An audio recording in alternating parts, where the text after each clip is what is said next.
What's up, YouTube? Zach's back with another attack, and today we're going to be talking all about cigarettes, or death nails, and many other names that these things go by, and how they were originally thought to be healthy. Between 1930 and 1950, cigarettes were commonly thought to be somewhat healthy, and a lot of times they were even prescribed in a way to cure things, including things that were caused by smoking, such as smoker's cough. Doctors would tell patients that if they had smoker's cough, the best thing to do would be to smoke Philip Morris cigarettes instead of other brands.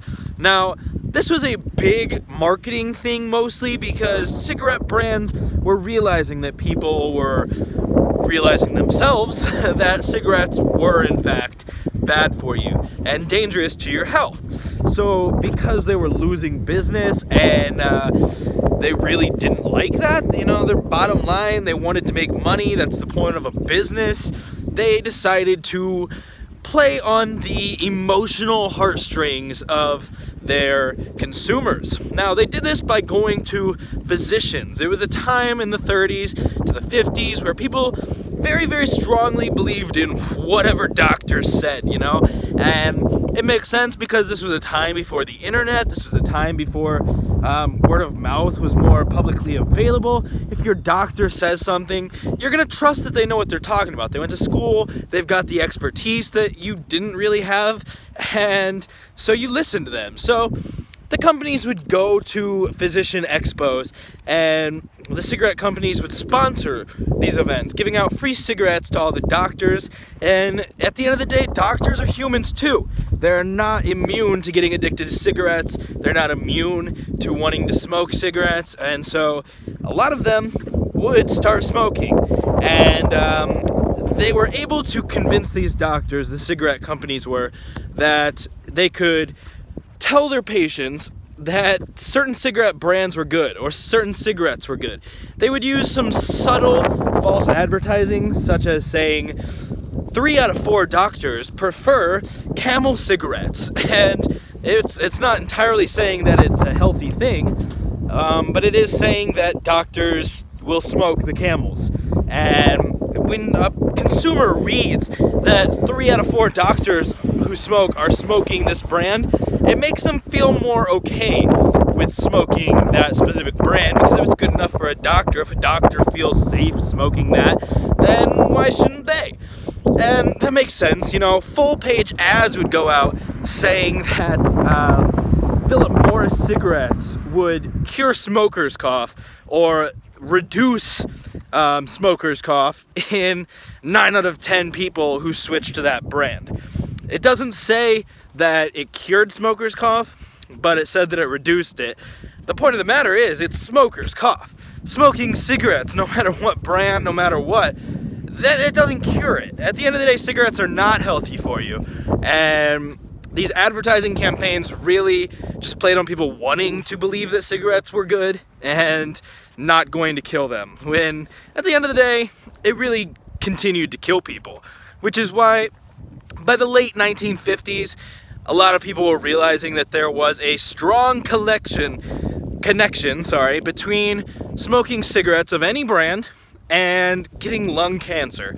And at that same time, a lot of companies, magazines and such, would actually outlaw any kind of cigarette ads in any of their magazines and products, and that really hurt the cigarette industry.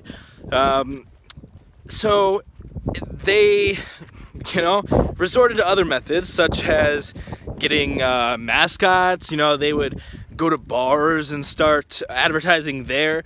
I'm sure doctors still, for a while, would tell their customers, their patients, that smoking cigarettes were okay, certain brands, you know, especially if that doctor themselves were sponsored, they would get free cigarettes in exchange for telling their patients to smoke a specific brand. I'm sorry, it's really bright out here. But yeah, it's kind of crazy because everybody now today knows that cigarettes are bad. It's published on every carton of cigarettes you buy, every pack, that cigarettes are bad, they cause cancer, there's warnings all over the place, it's not a secret.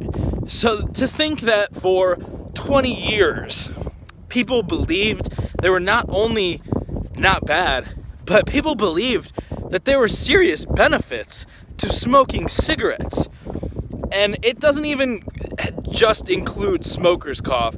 There is things like eczema and just crazy things, anything they could think of that they could say, smoking our cigarette helps a little bit with this condition, so smoke our cigarettes, you know, they would.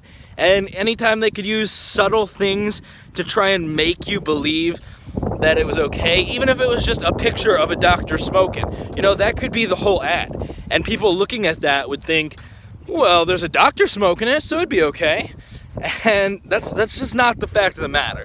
Whether your cigarettes have nicotine, whether they have tobacco at all, you can just smoke herbal cigarettes that don't have any of that, and it still coats your lungs. It does bad things to you. They're not healthy. You guys should quit now if you smoke. I'm a big proponent of only putting healthy, good things into your body, and so that's why I'm drinking Pepsi, because I only put things that are entirely healthy, don't cause any kind of diseases, any kind of obesity or anything like that into your body. So don't smoke cigarettes, be healthy. You gotta stay healthy. You get one life, and cheers, everybody. I've been Zach. Don't you do crack, don't you do cigarettes, don't you do drugs, don't do anything bad, don't believe the ads, don't believe the hype, don't listen to the man. We can get through this, guys. I love you. I'll catch you in the future.